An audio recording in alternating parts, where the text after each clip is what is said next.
سيدات ونصائح للسيدات. اللقاء المفتوح من الاثنين إلى الجمعة ابتداء من الساعة 9 صباحا مع جيهان ميناء وريم شماعو. الإذاعة الوطنية، فضاء مفتوح للجميع.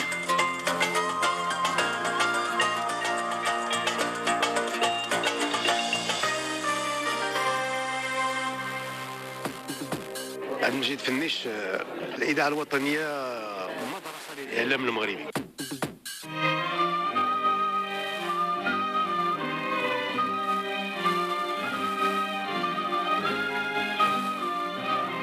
حبر وقلم.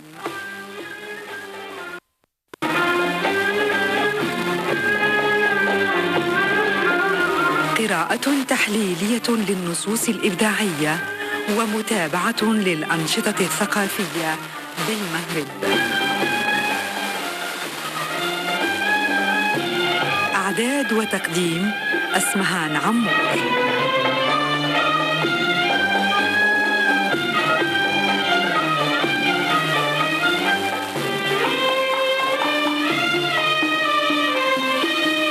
السلام عليكم ورحمة الله تعالى وبركاته. أهلا بكم مستمعينا ومستمعاتنا أينما كنتم لكم على أمواج إذاعة المملكة المغربية من الرباط. وأتشرف دائما بحضور مجموعة من الأصوات المثقفة التي تعتبر دينامية أساسية في مشهدنا الثقافي، علما بأنه كثيرة هي المهرجانات التي نستقطب فيها هذه الأصوات ونعتمدها من أجل أن نقربها لكم أنتم المتابعين للشأن الثقافي. في هذه الليلة من الليالي الأدبية نسعد باستضافة الكاتب حسن إمامي. حسن إمامي هو من مواليد مدينة موليدري الزرغون سنة 1963، أستاذ التعليم الثانوي التأهيلي بمدينة مكناس. صدر له رواية بعنوان قرية ابن السيد سنة 2014 ومدائن ليلات سنة 2015، ثم له اهتمامات أيضا ودراسات متعددة ومتنوعة في مجال الشعر والنقد والأدب والفكر. له منشورات أيضا رقمية في مواقع ومنتديات أدبية وفكرية، إضافة إلى مقالات ثقافية وفكرية في الجرائد الورقية والمجلات الرقمية. وله حضور أيضا من خلال الأنشطة الأدبية والفكرية في مختلف ربوع المملكة، وهو عضو إدارة مهرجان ربيع الشعر بمدينة موليدري الزرهون. ولضيفنا الأستاذ حسن إمامي رواية صرخة المصابح ثم حبل الخلود، وهي رواية قريبة الصدور عن دار الآداب بلبنان. هذا هو ضيفنا الذي سنلتف حول تجربته الروائية من خلال حضور أيضا مجموعة من الأسماء لمقاربة هذا المتن السردي. مساء الخير سي حسن إمام. مساء النور، تحية ثقافية للمستمعين الكرام والأستاذة أسمهان عمور. شكرا على الاستضافة، ونتمنى أن يكون هذا الحوار مفتاح التعرف على قيم جديدة وخطاب جديد يخدم القيم العالية في حياة الإنسانية. شكرا أولا على قبول هذه الدعوة، وشكرا لمدينة زرهون التي نلتقي فيها مرة كل سنة كما تقول فيروز من خلال ربيع الشعر العربي هنا في هذه المدينة الجميلة التي لا تبعد كثيرا عن مدينة مكناس إلا بكيلومترات معدودة. يسرنا أيضا استضافة الأستاذ مصطفى الشاوي، هو أستاذ باحث حاصل على دكتوراه السلك الثالث في النقد الأدبي الحديث من جامعة بن مسيك سيدي عثمان بالدار البيضاء. هو فاعل جمعوي وله إصدارات نقدية منها نحو تاريخ قراءة النص الشعري المغربي الحديث، ثم شعرية الانزياح، وله ديوان شعري بعنوان مراقي العشق. أتانا من مدينة مكناس. مساء الخير. السلام عليكم. مرحبا. شكرا، سعيد جدا أن أحضر لأشارك في هذا الاحتفاء بالصديق الحسن إمامي وبأعماله خصوصا روايته قرية ابن السيد. قرية ابن السيد هي المحور الذي نلتف حوله أستاذ الشاوي من أجل مقاربة هذه الرواية مقاربة نقدية تحليلية، خاصة وأن لها انزياحات متعددة، إضافة إلى كون هذه التجربة ربما قد تكون تجربة لها أبعاد تاريخية أو أبعاد دينية أو أبعاد اجتماعية أو سوسيو ثقافية أو غيرها من هذه الأبعاد، حيث سنتناولها أيضا رفقة الأستاذ إدريس زيدي، وهو أستاذ باحث وناقد من مكناس، له ديوان وجع النخيل، وكتاب نقدي جماعي مقامات الوطن في المنجز الشعري لأحمد مفدي، وله قيد الطبع النقد المغربي من خلال مجلة الثقافة الجديدة. مساء النور. مساء النور. أهلا وسهلا. شكرا أستاذة اسماعيل عمور، شكرا على هذا الاحتفاء بروائي حسن إمامي المتعدد بشعره وبقصصه. شكرا. يتحدث السي حسن إمامي، يعني جملة اقتنصتها أو بعض الكلمات السي مصطفى الشاوي لما يقول بأن هذه تجربة جديدة نسعى من خلالها ترسيخ مجموعة من القيم المثلى في زمن ربما قد تختل فيه الموازين. لماذا هذه الافتتاحية؟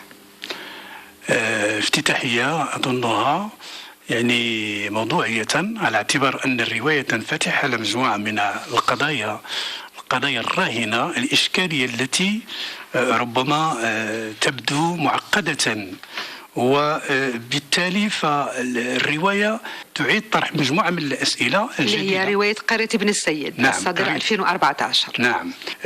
تبدو من خلال عنوانها بأنها بسيطة، ولكن عندما يلج القارئ إلى عوالمها يجدها يعني تتشعب شيئا فشيئا. ذلك أن الرواية تتألف من قسمين. القسم الأول يبدو كمقدمة للرواية، ولكنها تتشعب فيما بعد في القسم الثاني لتنفتح على مجموعة من القضايا التي تبدو معقدة، ويحاول الكاتب من خلال طرحها أن يرسم مجموعة من الآفاق نحو إيجاد حلول لها. طيب، كانت هذه فقط إطلالة سريعة عن تعقيبا على ما جاء في كلمة الأستاذ حسن إمامي، علما بأنه قال بأن تجربة جديدة، فأي جدة، أي معرفة، أي حمولة ثقافية، أي مرجعية، أي اهتمام بالنصوص والمتون السردية السابقة ليتكون خطاب سردي وروائي جديد. لا نقصد الجدة فقط في الميكانيزمات الكتابة ولا في تقنيات الكتابة، بقدر ما نبحث عن هذه المضامين التي ترقى بالقارئ إلى مستوى المثل والقيم.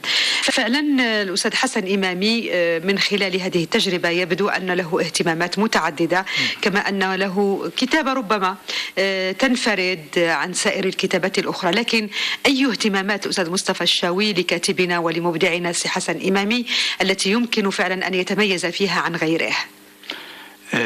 كما قلنا في البداية وكما قلت، يعني الأستاذ حسن إمامي متعدد، يعني لا يكتب الرواية فقط، وإنما يكتب الشعر والقصة القصيرة جدا، مما يعني بالنسبة لي أن الغوص والمغامرة في كتابة الرواية ربما هو ما يعتبر جديدا بالنسبة له.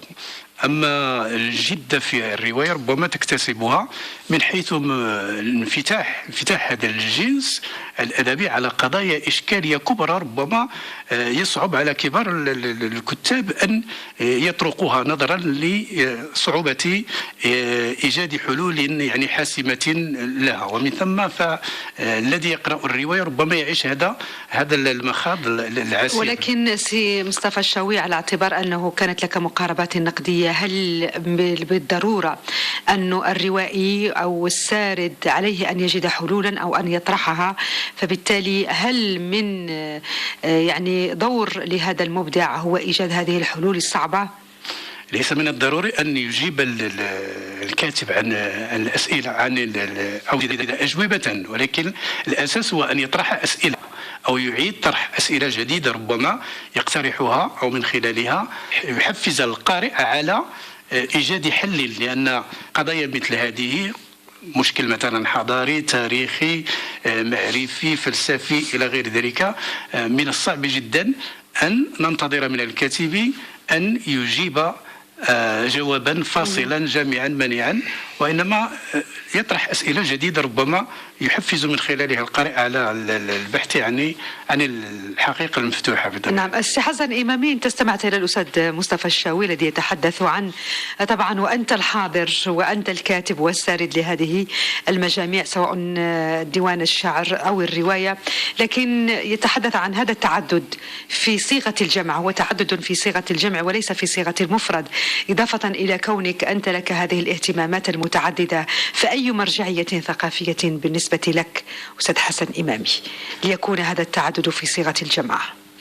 المرجعية الأساسية هي حب الكتاب والكتابة، حب القراءة، وجعل الكتاب رفيق يومي مثل الزاد اليومي. لكن لمن يقرأ حسن؟ يقرأ للذات أولا، ويقرأ للحياة، يقرأ للمجتمع، يقرأ للمستقبل، يقرأ من أجل إعادة صياغة هذا الواقع الذي نعيشه من أجل غد أفضل. لعل هذه أهداف أساسية تكون عند الكاتب. هي أهداف، لكن أنا أتحدث عن مرجعية. المرجعية الأساسية التي كونت لديك وبلورت كل هذه الأفكار لتكون مرجعا، ليس نسخة أو كما كنقولوا كليشيه، ولكن أنت من خلال هذه المرجعية شكلت لنفسك يعني انزياحا وكتابة ربما قد تكون كما قال الأستاذ مصطفى الشاوية كتابة جديدة مغايرة. أولا شكرا على هذا القوس في طرح المرجعية والتأكيد عليها. ومن أجل توضيح هذه المرجعية لابد من الحديث عن تاريخية هذه الذات وتراكماتها وتجربتها الحياتية والتعلمية والتربوية. طبعا المراحل الحياتية أتحدث عن مرحلة الطفولة والشباب، مرحلة التلمذة، مرحلة الطلابية، مرحلة التدريس حقل التعليم. أتحدث عن الدراسات والبحوث والإشكاليات التي طرحت وجوديا ونفسيا وعقديا خلال المرحلة الجامعية. أتحدث عن الإشكاليات التي فتحتها كأقواس للاشتغال كل مرة مع تراكم القراءات المتناقضة في المجال الفلسفي، المجال التاريخي، الديني، السياسي والثقافي. إذن هذه التفاعلات الجدلية تخلق الأسئلة وتخلق روح القراءة وتدعو إلى الكتابة وخط القلم. هذا القلم الذي سيرسم طريقا للذات جديدة وسيرسم لها دربا من أجل الإجابة على مختلف الأسئلة التي تطرحها هذه الإشكاليات. نعم. يبقى سي دريس زيدي بأنه نتحدث دائما في هذا الجزء، وهو الجزء الأول من هذه الجلسة التي نحاول من خلالها مقاربة هذه التجربة. تحدث عن مراحل من العمر، من الجامعة، من الطفولة، من الشباب، ولا شك أنه هذه الاهتمامات تنوعت باهتمامات القراءة. فبالتالي كيف هي نظرتك لهذا التعدد ولهذا الزخم الذي ربما قد ترجمته هذه الكتابات السردية لدى ضيفنا الأستاذ حسن إمامي؟ شكرا أستاذ اسمهان.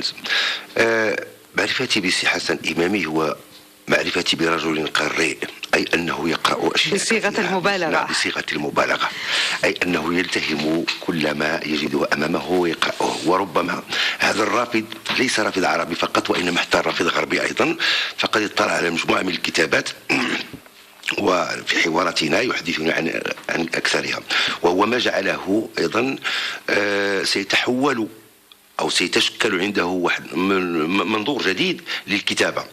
فكان منظوره دائما كما قال أي استلهام قيم ومحاولة قراءتها وبعثها من جديد، أي لخلق قيم جديدة، أي ما ينبغي أن يكون عليه. وربما هذا هو هدف الكتابة عنده، أي محاولة جعل الأدب ينظر إلى ما ينبغي أن يكون، وهو حلمه الإبداعي بصفة عامة. وإلا سيكون الإبداع سواء في الرواية أو غيرها سيكون من تحصيل الحاصل، أي واقع، وهذا شيء جميل. إذن فالرواية عند السي حسن إمامي وقد ناوشتها وقمت ببعض القراءة فيها، قد ناوشها من زوايا متعددة. وهو يكتب طبعا، وباعتباره قارئ أيضا فهو القارئ كاتب كما يقول رامبارد. إذن قلت تناولها على مستوى الشكل، أي كيف كتب هذا المضمون الواقعي الذي نحياه، كيف استطاع أن يشكله في لوحة إبداعية وروائية جديدة. فالمضمون ربما المضامين موجودة، ولكن كيف صاغها السي حسن إمامي، وهذا هو الشيء المهم جدا، لدرجة أننا نجد عنده تنوع الموضوعات، وهذا التنوع قد وهبه لشخوصه لكي يتحدثوا عن أنفسهم، مما سيجعله يتحرر أيضا من تلك الأنا المتكلمة ويعطي لشخوصه الحرية في أن يتكلموا لكي يجعل من تلك القيم في الحقيقة قيم مبنية على توافق وعلى ما ينبغي أن يكون عليه الحلم بقيم جديدة. طيب، طبعا الأستاذ إدريس زايدي، لأنه لما نتحدث عن القيم نتحدث عن المضامين، لا يمكن إطلاقا إلا أن نتحدث قبل كل شيء عن تجنيس هذه الرواية. وأتحول بميكروفون للأستاذ مصطفى الشاوي، لأنه الكتابة الروائية هي متعددة اليوم في مقام الرواية التاريخية والرواية التجريبية والرواية العلمية وغيرها من هذه الأشكال من الروايات ومن الكتابة السردية. لكن أي كتابة يمكن أن نجنس فيها رواية سي حسن إمامي؟ طيب، انسجاما مع ما قلناه سابقا، يمكن تجنيس الرواية ضمن الرواية الحوارية، على اعتبار أنها ليست رواية مونولوجية سيرية كما يعني تعودنا على ذلك في الخمسينيات والستينيات القرن الماضي في المغرب تحديدا، حيث طغى يعني البعد السيري على مجموعة من الروايات المغربية. الرواية حوارية لأنها تعتمد أساليب مختلفة وتمنح الفرصة للشخوص لكي تمارس حوارها فيما بينها. يعني هذا تثمين لما قاله الأستاذ إدريس زايدي. نعم. تمارس هذا الحوار من أجل أن يعني تسير نحو أفق ربما ترسمه هي لنفسها، وبالتالي فالقارئ عندما يقرأ الرواية ينخرط ضمن هذا الحوار، يصبح طرفا منها. إذن يطغى الحوار. نعم. وبالتالي يطغى هذا الحوار ويتجاوز عتبة المونولوج كما هو معهود في مجموعة من الكتابات الروائية. لكن خصوصية الكتابة الحوارية تحديدا، بغض النظر عن تعدد هذه الأصوات وعن تعدد مضامين البوح في هذه النوع من الكتابة الروائية، سي مصطفى الشاوي. طيب، هناك في أثناء الحوار يتم تمرير مجموعة من الملفوظات بطبيعة الحال الإيديولوجية التي من الممكن أن نعتبرها هي زبدة هذا الحوار، لأن الحوار حوار فعال، حوار من أجل أن يتم يعني التصادم والتفاعل مع الرأي والرأي الآخر لفتح آفاق معرفية معينة في مجالات ومعقدة مثل القضية مثلا الحضارية في علاقة بالآخر، يعني العلاقة الأسرية فيما بينها، التطور الذي حصل داخل الأسرة، يعني الأفراد الأسرة فيما بينهم في علاقتهم بالآخر بصفة عامة، كيف كانت مرجعيته. إذن هذا الحوار أراه بأنه تارة يولد ما سميته بمجموعة من الملفوظات التي يمكن أن تكون إيديولوجية، ربما تعكس تصور الكاتب بطريقة قد يمررها على لسان شخصية معينة، وتارة يمكن أن نصل إليها انطلاقا من نتيجة هذا الحوار في حد ذاته. نعم. إذا سمحت سي مصطفى الشاوي والسي إدريس زايدي، سي حسن إمامي لأنه هو المحور الذي نلتف حوله في هذه الجلسة من خلال روايته قرية ابن السيد، فأسأل سي حسن إمامي لماذا اعتمدت هذا النهج في الكتابة الروائية، وهو كما سماها الدكتور مصطفى الشاوي بأنها رواية حوارية بامتياز بعيدة عن حضور الأنا وأيضا عن المونولوج؟ نعم، بالنسبة للكتابة ككل هناك خفايا الكتابة التي يشتغل بأدواتها الكاتب. بالنسبة لاعتماد الحوارية، يمكن اعتبار هذه الحوارية كإكليل يتوج الفضاء، وهذا الفضاء هو مكان وزمان وشخصيات وأحداث وعلاقات متناقضة وصدف تاريخية تصنع الحدث الروائي وتصنع القصة وصيرورة هذه القصة. إذن هذه الحوارية تؤسس كل فصل وكل عنوان، ولكنها تأتي داخل سياق زمني وسياق سردي تتطور به أحداث الرواية. من أي سياق زمني لهذه الرواية وتاريخي؟ السياق الزمني افترض افترضت بدايته أواسط العشرينيات من القرن العشرين، وافترضت تطوره بداية القرن 21 وامتداد لقرن من الزمن. ولكن هذا الامتداد لقرن من الزمن يرتبط برمزية توظيفية للزمن في اختيار الفصل الأول واختيار الفصل الثاني، أو القسم الأول والقسم الثاني. القسم الأول أرمز له ببداية تشكل المدنية والتجمع البشري، يعني لا ينطلق من الصفر ولكن ينطلق من تلاقح ثقافات وتجارب عملية وحياتية. هذا التلاقح كان بين شيخ متصوف وقرية بسيطة وصغيرة. تلتقي هذا الشيخ المتصوف المثقف باسم عصره بقرية تذهب بفطرة حياتها اليومية في عاداتها وتقاليدها وبراءتها. ولكن أي جغرافيا هي الممتدة ما بين أواسط القرن العشرين وبداية 21؟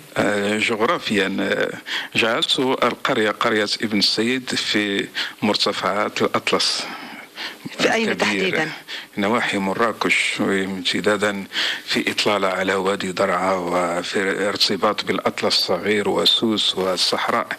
وجعلت الفصل الثاني ينطلق من مدينة مراكش كامتداد جديد للشخصيات وللحياة وللأحداث. وتخلل هذا الحضور حديث عن فضاءات شكلت شخصيات مدينة فرانكفورت الألمانية، مناطق نكتشفها من حياة الشيخ في ترحاله التعبدي والزهدي بين منطقة عبدة والصحراء والحج إلى الديار المقدسة إلى غير ذلك. التفاعل الذي يرجع إلى الوراء في الرجوع إلى القرية ومحاولة التصالح التاريخي وترميم الذاكرة حتى لا ننسى كيف بني التاريخ وكيف بني هذا المجتمع. إذن اعتمادا واحتكاما إلى هذه المرحلة الزمنية سيدريس زيدي، وهو كما قال الأستاذ حسن إمامي بأنه هي فترة ممتدة وسط القرن العشرين ثم بداية القرن 21، يعني هي مسافة زمنية لا يمكن إطلاقا أن نتغاضى عن مجموعة من الأحداث التي شهدتها كل هذه السنوات، تشكل البنية الحضارية لبلدنا وأيضا هذا التفاعل والتثاقف بين الشعوب وغيرها من هذه الإشكاليات. لكن يتضح من خطاب ومن كلام الأستاذ حسن إمامي بأنه هل يمكن فعلا أن يكون هذا الانزياح التاريخي داخل هذه الرواية، رواية قرية ابن السيد، ولو أن الجغرافيا ظاهرة بادية إلا أن هذه الأحداث ومرورا بها يمكن فعلا أن نتحدث عن رواية تاريخية اللي هي حوارية. ولكن أين هو المخيال؟ أين هو التخيل في الرواية عموما؟ شكرا. هنا تحضرني مقول أو كلام للروائي نفسه، وإن سي حسن إمامي وإن سمحت الأستاذة تفضل. أهلا وسهلا. يقول فعلا هو حوار أجيال وتتبع لمنح التاريخ والتحولات الثقافية والسياسية والاجتماعية. يستلهم العمل شخوصه من ربوع الوطن الممتد بين السهول والجبال ومن تجارب الإنسانية واختبار القيم في علاقاتها الحضارية عموما. بالنسبة للمكان فربما يكون مولاي إدريس أو أي مدينة أخرى، إنما جعلته فوق أعلى قمم الأطلس الصغير حيث الرمز للامتداد العميق للتاريخ المغربي، كما جعلت الاشتغال على شخصية مشتركة في المرجو تحقيقه وتجسده عند كل واحد منا متجليا في التسامح والعلم والتخلق الرفيع في المعاملة. من خلال هذا يعني خلاصة هذا القول. نعم القول هو أن الرواية تشكلت في مرحلة في زمنية تشكل التاريخ المغربي الثقافي والسياسي أيضا. فسي حسن إمامي على مستوى المضامين التي لا يمكننا أن نشك في حضورها في الرواية، ولكن كيف فهو قد جعل لروايته جزئين، وداخل كل جزء كان يسند الكلام لشخصياته، ولدرجة أن تشكل قلنا عبارة عن مقالات أو عبارة عن اعترافات وعبارة عن كل واحد يتكلم من خلاله. فالسي حسن إمامي سيجمعها بخيط رفيع من خلال السردية، وقد نلاحظ هنا من يقرأها لأول مرة كأنه يقرأ مضامين متنافرة، ولكن الجامع بينها وهو ائتلاف السرد عبر خيط رفيع. فهو قد تناول في الشق الأول مرحلة، وهنا تشكل أو الواقع المغربي بمعنى من المعاني المحتكم إلى الوجداني، إلى الديني، إلى المقاومة، إلى غيره، المتمثل في ابن السيد أو في السيد المتصوف الذي يحيلنا على مرحلة تاريخية مهمة. ثم الشق الثاني سيحيلنا أيضا على مجموعة من الموضوعات التي انفتح المغرب عليها كمعاهدات وكقيم في نشرها كالتسامح، وقد أشار إلى ذلك بمراكش إلى آخره. فمن هنا سنلاحظ أن المقاومة ستمتد في البداية كفكر وجداني ديني، كخطاب ديني، ثم ستنتقل إلى خطاب آخر أكثر حضارة وأكثر تطورا من خلال المؤتمر وحضور شخصيات من داخل الوطن ومن خارج الوطن. وهذا شيء مهم جدا لكي يصل بنا إلى حتى إلى علاقات افتراضية على مستوى التواصل الاجتماعي على المواقع. نعم. وهنا شيء مهم جدا لأنه يريد أن يؤسس، ثم أيضا لم يكن يؤسس لماذا؟ لأن يؤسس لمجموعة من القيم داخل روايته، لكن ليس بشكل سهل بالقدر الذي جعل شخصيته تحاور، بمعنى أن لا زال فكرة التسامح أيضا تقتضي حوارية أو تقتضي حوارا، وبالخصوص في موقف مثلا حضور مثلا في المؤتمر العالمي للصلح والتسامح وحضور شخصيات مثلا من يهودية، وهذا شيء بمعنى أنه كان بتصوره أن يكون التسامح أكبر وأعم. نعم. سي حسن إمامي، لأنه هذا الحديث يجرنا إلى سؤال أساسي في هذه الظرفية خاصة بالذات، ونحن نعيش عالما يعني نندهش لكثرة الانفجارات، لكثرة العمليات الإرهابية، لقلة الحوار والتسامح. فهل بهذا المعنى أنه أنت استغليت هذه الظرفية من أجل كتابة هذه الرواية، وبالتالي تبليغ خطابات تأسست عليها المدنية والحضارية هنا في المغرب؟ بالنسبة للمقاربة التي تناولتها في الجزء الثاني من الرواية، وهي مقاربة مرتبطة بمبدأ التسامح ومدى شرعية هذا المبدأ كقيمة في العلاقات الإنسانية وتحقيقه للعدالة للشعوب الإنسانية. مبدأ التسامح حاولت أن أتعامل معه بطريقة موضوعية جدلية، لأن تحقيق التسامح ينطلق من وجود محبة ووجود سلام ووجود عدالة. هل المحبة والسلام والعدالة هل هذه العناصر موجودة فعلا في العلاقات الإنسانية وموزعة بين الشعوب الإنسانية بشكل عادل؟ هذا هو السؤال المطروح. والمؤتمر كان فرصة لالتقاء اللي هو مؤتمر الصلح على ذاك، مؤتمر التسامح أو التسامح. نعم، مؤتمر التسامح، لأن الشعوب في حاجة إلى مؤتمرات ولقاءات من أجل الحوار ومن أجل مناقشة التسامح وتحقيق المحبة فيما بينها. شخصيات ممتدة في الرواية في هذا المؤتمر، من مرجعية إسلامية، من مرجعية مسيحية، من مرجعية علمانية، من مرجعية يهودية إلى غير ذلك. لكن لم أناقش المرجعية اليهودية بقدر ما ناقشت الظلم الممارس على الشعب الفلسطيني. من حق أي شعب أن تكون له عقيدة وديانة يتبعها ونحترمها، ولكن الظلم الممارس نعم كيف نفسره في لقاء التسامح؟ كيف ستكون هذه الشخصية السياسية محبة للتسامح ومحققة لهذا التسامح؟ إذن هذا التناقض يعني اشتغلت عليه لكي أجعل القارئ يشاركني هذا الإشكال. نعم، هو إشكال بارز وأساسي في طرح هذه الرواية وفي أيضا حياتنا اليومية. سي حسن إمامي، سي إدريس زيدي، وأيضا الأستاذ مصطفى الشاوي. سنتوقف للحظات لنستمع إلى هذا المقطع الغنائي، نعود بعدها لمتابعة حوارنا ضمن هذه الحصة من برنامجكم حبر وقلم الذي يبث يبث على البار. وأذكر كل السادة المستمعين والمستمعات الذين التحقوا بنا في هذه الآونة بأننا نلتف حول التجربة الروائية عند الأستاذ حسن إمامي الذي أصدر رواية ابن السيد، وأيضا صرخة المصابح وحبل الخلود، وهي رواية ستصدر قريبا عن دار الآداب. رواية قرية ابن السيد التي اتضح من خلال الجزء الأول بأنها تتناول في مدها الزمني مجموعة من القضايا، من ضمنها وقضية بارزة هي قضية التسامح والحوار، ووجوب أن يكون هذا الحوار وأن يكون مؤتمر التسامح من خلال تعداد شخصيته، وأنه اعتبرت هذه الرواية هي رواية حوارية بامتياز. وبرفقتنا الأستاذ مصطفى الشاوي الذي قارب هذه الرواية مقاربة نقدية، إضافة للأستاذ دريس يزيدي، وطبعا الروائي حسن أستاذ دريس زيدي، إضافة إلى الأستاذ حسن الإمامي صاحب هذه التجربة.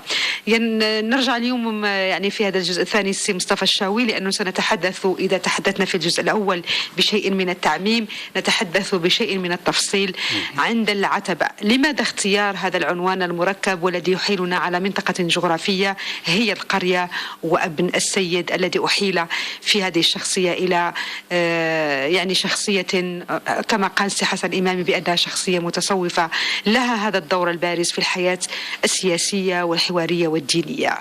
طيب، العنوان قد يبدو يعني إطلاقا جزافيا، ولكن كيفما كان الحال فإن العنوان يقتضي عند قراءته النظر من خلاله كعتبة إلى مضمون الرواية، وبالتالي فالعنوان لا ينزح عن المضمون العام للرواية، على اعتبار أن ابن السيد هو المحور وهو البطل، يمكن اعتباره بطلا للرواية. وتستحضر يعني العنوان هناك سيد، السيد هو الشخصية المركزية مصطفى الذي يعني ولكن بالنسبة لي أنا شخصيا هو ابن السيد لأنه معرف وليس نكرة. نعم. يعني نعم. من خلاله، لأنه كما قال السي حسن إمامي يمكن لأنه السيد ذي مقام عالي جدا يعني في وسط المجتمع. نعم، هذا المضمون موجود بطبيعة الحال، ولكن يبقى ابن السيد هو المحور، على اعتبار أنه هو الشخصية التي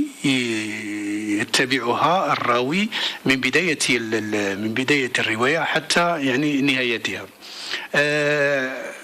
ربما أعود إلى ما قلت من حيث المقومات الفنية. نعم. أهم ما تطرحه الرواية وتقترحه كبعد فني هو هذا التسلسل الذي تعرفه على المستوى الأحداث من بدايتها إلى نهايتها. يبدو القسم الأول كما قلنا بسيطا وعاديا، أحداث عادية، ولكن كلما تقدم القارئ كلما تقدم القارئ في قراءة الرواية إلا وتشعبت الأحداث وتعقدت، وهذا يتوافق مع الصيرورة الزمنية التي عالجها طرحها الكاتب. نعم. وحاول أن يستحضر مجموعة من قضايا، وبالتالي هذا الانسجام اللي كان الشكل البنائي للرواية والمضمون ربما يغري القارئ ويستحثه على المضي في قراءة الرواية. بالإضافة إلى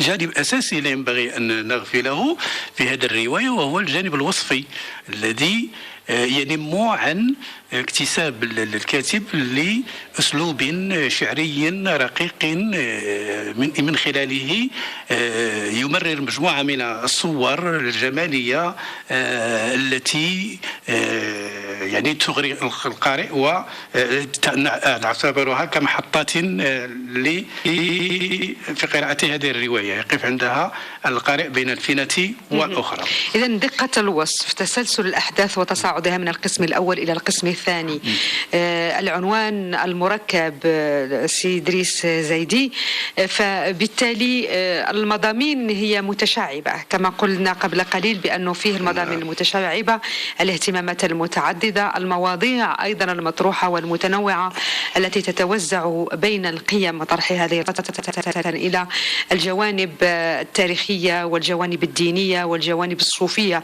أيضا التي تدخل في إطار هذه الجوانب الدينية، إضافة إلى المقاومة. فبالتالي تعدد هذه المضامين، كيف طرحت هذه المضامين في إطار تسلسل البناء الدرامي للرواية المتعددة الأشخاص؟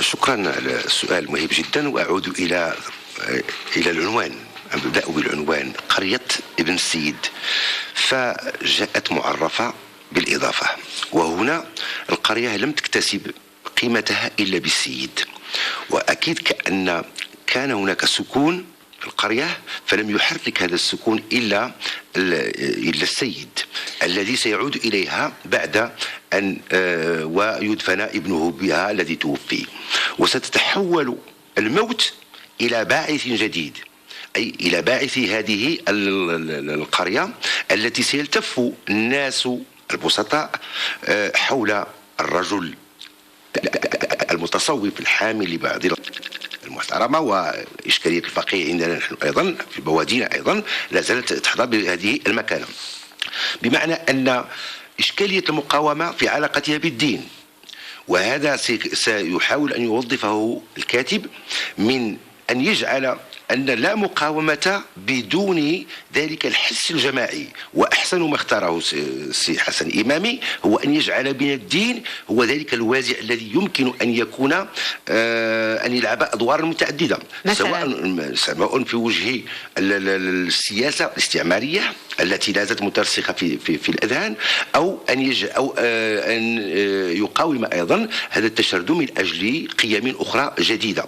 وهنا لم يتوقف سي حسن إمامي عند القضايا الكبرى كالتسامح، بقدر ما أيضا قد جاء على لسان بطل سي محمد بعض القضايا محمد بن المصطفى حين يتحدث عن قضايا داخلية أيضا، وهنا ستلعب الرواية دورين، دور محلي وهو ملاحظة مجموعة من القيم كالاستغلال أيضا الذي هو ترتب عن الفكر الاستعماري أيضا، بمعنى أن ما ظل الاستعمار وبقي المستعمر الآخر المتمثل في الإنسان وهو يستغل أخاه الإنسان. فمن هنا سينطلق هذا الموضوع إلى موضوعات أخرى أعم وأكبر، فيزاوج بين الموضوعين العام الإنساني إلى المحلي أيضا، ليجعل لروايته ذلك البعد المحلي والعالمي في آن. وقد شكل ذلك انطلاقا من مجموعة من الرؤى والتصورات التي منحها لشخوصه، حتى يكاد الجزء الأول أن يكون عبارة عن وعظ وعن إرشاد وعن خطب على شكل خطب الجمعة، الذي سيتحول من خلال هذا المنظور إلى الشق الثاني إلى التفاعل على المستوى اللغوي وعلى مستوى الثقافة التي يحملها الإنسان المغربي وغير المغربي الذين سيحضرون هذا المؤتمر من أجل التسامح. وهنا تتشكل مجموعة من الموضوعات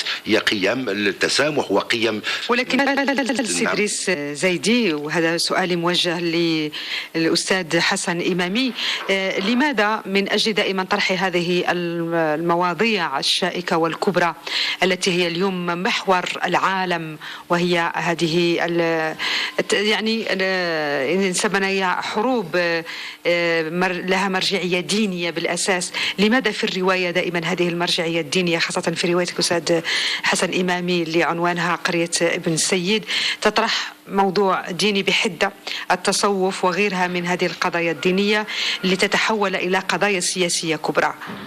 طبعا المرجعية مركبة، ليست دينية فقط، مرجعية دينية حضارية ثقافية، مرجعية أخلاقية، مرجعية إنسانية. هذه المرجعية تتشكل وتتنوع وتتبدل بعناصر جديدة.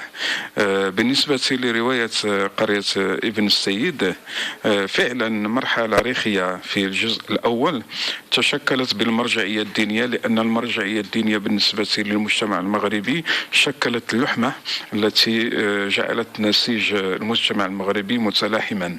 عدة السنوات يعني الاشتغال زمنيا، لأنه ركزت على الزمن أيضا. نعم، تقريبا نهاية العشرينيات القرن العشرين وبداية الثلاثينيات.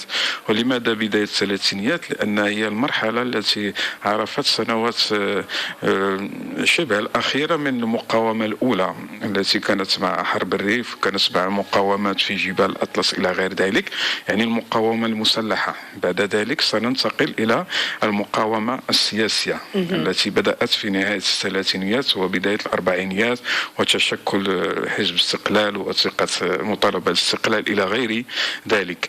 بالنسبة للمرجعية دائما قلت إن الدين ساعد في بناء تصور جديد للمجتمع المغربي ولوحدته ولشرعية مطالبته بمحاربة الاستعمار ومقاومة الاستعمار. إذن السؤال هنا حول شرعية المقاومة وضرورتها التاريخية. المقاربة هنا هو دور هذه القيم الدينية وكيف إمكانية توظيفها من أجل تجاوز التناقضات التي تعطل صيرورة التطور المجتمعي المغربي. نعم. ولكن يبقى سي حسن إمامي، إذا كنا نتحدث عن هذه المرجعية الدينية ونعلم بأن المغرب فيه اليهود مغاربة، يعني مرجعية يهودية، فهل كان لليهود حظ في هذه الرواية كمرجعية دينية حاضرة بقوة في المغرب؟ حضور الأقليات الدينية، يمكن أن نقول أقليات عقائد أخرى وأديان أخرى، له شرعية الوجود والاستمرار. شرعية الوجود والاستمرار مرتبطة بحضور مؤتمر التسامح. فعلا مؤتمر التسامح يشكل هذا مؤتمر التسامح الذي ترقبه أنت في هذه الرواية. نعم. هو هذا حتى يعني تمام. نعم. هذا هو الحلم. نعم، شكلت مؤتمر التسامح بشخصيتها من الفاتيكان، من السوربون، من ألمانيا، من المغرب، من اليابان وتركيا، من أمريكا، يعني من شخصيات متعددة لها مشاريع كبيرة عالمية من نعم. أجل السلام. نعم. اسمح لي الأستاذ إدريس زيدي، لك في إضافة في هذا الشأن. شكرا. أريد أن أضيف فقط هنا أن سي حسن إمامي لم يريد أن يجعل روايته على غرار الروايات السابقة، رواية المصالحة، أي التي توقفت بخروج الاستعمار مثل دفن الماضي، وإنما يحيي الأسئلة، أي أن الحلم أو تلك الأسئلة المؤجلة أو الأجوبة المنتظرة في فترة الاستعمار لم تذهب مع الاستعمار، وإنما طرحت أسئلة جديدة، وهو ما سيجعله الآن سيطرح أسئلة التسامح من جديد التي كانت مضمنة في الحلم الإنسان المغربي باعتبار سي حسن من المغرب، ولذلك جاء هناك أسئلة تطرح نفسها من جديد، ولذلك وظف المؤتمر باستحضار كثير من المثقفين وليس هناك من كل الأجناس من أجل أن يعيد السؤال من جديد حول القيم وحول المغرب الجديد. طيب سي إدريس زيدي، الدكتور مصطفى الشاوي أيضا وهو الباحث والذي قرب هذه الرواية، لما نتحدث عن مؤتمر وهذا هو المرتقب والحلم في هذه الرواية أكيد فيه توصيات، فأي توصيات خرج بها مؤتمر حسن إمامي في هذه الرواية وهو مؤتمر التسامح؟ أقول قبل ذلك، قبل الإجابة عن السؤال، بأن لماذا اختيار حسن إمامي لجنس الرواية؟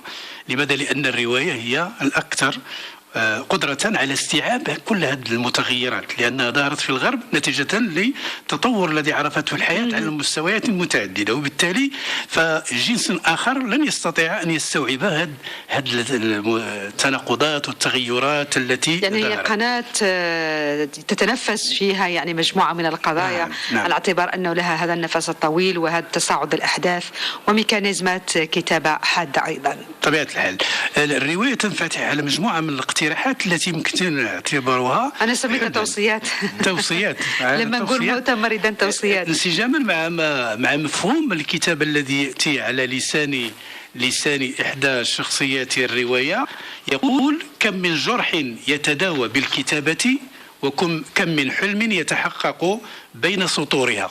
يعني الحلم يبقى وارد وتبقى الكتابة هي البوابة لتحقيق هذا الحلم بطبيعة الحال من خلال مجموعة من الرؤى والأفكار والاقتراحات التي تطرحها على ثرائها وغناها. طيب، في آخر المطاف ونحن على مشارف نهاية هذه الحلقة، قرية ابن السيد هذه الرواية التي تصل إلى 203 صفحات والصادرة عن مطبعة أميمة بمدينة فاس، فأي خلاصة يمكن فعلا أن نقف عندها في نهاية المطاف في إطار هذه المقاربة التحليلية؟ الرواية تعتبر يعني إضافة نوعية إلى مدرسة الجنس الروائي بالمغربي وبالعالم العربي، لأن إضافة نوعية على مستويات متعددة من خلال طريقة الاشتغال، من خلال الانفتاح على يعني المواضيع المختلفة الثقافية الاجتماعية والحضارية، ومن خلال فتحها وطرحها لأفق انتظار جديد للقارئ. نعم، السيد إدريس الزيدي. الكتابة عند سيدي حسن إمامي هي في الحقيقة انشغال وتأمل يومي، وهي أيضا حصرات، وهي التي أشار إليها في روايته على لسان نعم. ونعلم أن الكاتب هنا أو الشخصيات ما هي إلا تكتب بنيابة عن صاحبها ويشكلها صاحبها كما يشاء. حين يقول مثلا شخصية محمد فيقول مثلا: كذلك الكتابة حصرات صعب علي تلمسها وتبيانها، ربما هي قلق وجودي ممزوج بنوستالجيا وحنين. فكذلك السي حسن إمامي هي في الحقيقة الكتابة عنده تأمل ومحاولة طرح أسئلة جديدة التي لا يمكن أن تسعها إلا الرواية باعتبارها لا نقول زمن حضورها زمن أو ملحمة بورجوازي، وإنما هي ملحمة لأن تعدد الشخصيات التي يمكن أن تعبر عن مختلف الرؤى وتشكل لحمة في رواية مكتملة. هي رواية ذات اهتمامات متعددة، مواضيع متعددة، وأيضا هي رواية حوارية بامتياز كما قال الدكتور مصطفى الشاوي. لكن هناك رواية صرخة المصابح، حبل الخلود، سي حسن إمامي، هذا هو الجديد. فهل هي امتداد لابن السيد أم رؤى جديدة؟ بالعكس، لأن الواقع متشعب ومتفرع، ومهمة الكاتب شقية جدا، لأن الكاتب يتربص الواقع، يتربص المستجدات وينظر إلى المتناقضات، وكلما استفزه شيء أو وجد عثرات في الطريق يحاول إزاحتها، وهذه الإزاحة تكون بالحبر والقلم بتسمية البرنامج. صرخة المصابيح هي دفاع عن التراث المادي واللامادي للمغرب، وهي مرافعة من أجل حماية التراث المغربي. شكرا كثير، ونتمنى أن نقارب هذه الرواية قريبا إن شاء الله. هي رواية صرخة المصابيح ثم حبل الخلود التي ستصدر عن دار الأدب بلبنان. شكرا لضيوفي الذين التفوا حول هذه الرواية قرية ابن السيد، للأستاذ حسن إمامي الذي قدم هذا العمل ذي البعد كما قلنا السياسي والاجتماعي والديني والصوفي أيضا. شكرا للدكتور مصطفى الشاوي من مدينة مكناس، شكرا للأستاذ إدريس زيدي من مدينة مكناس أيضا، وللأستاذ حسن إمامي. أتمنى لكل المستمعين والمستمعات أن تكونوا قد استفدتم من هذه الجلسة الأدبية التي قاربنا فيها هذه الرواية. شكرا على الاهتمام، على الإنصات، على المتابعة. لكم تحيات إدريس الجابري وأسمهان عمور. شكرا وإلى اللقاء.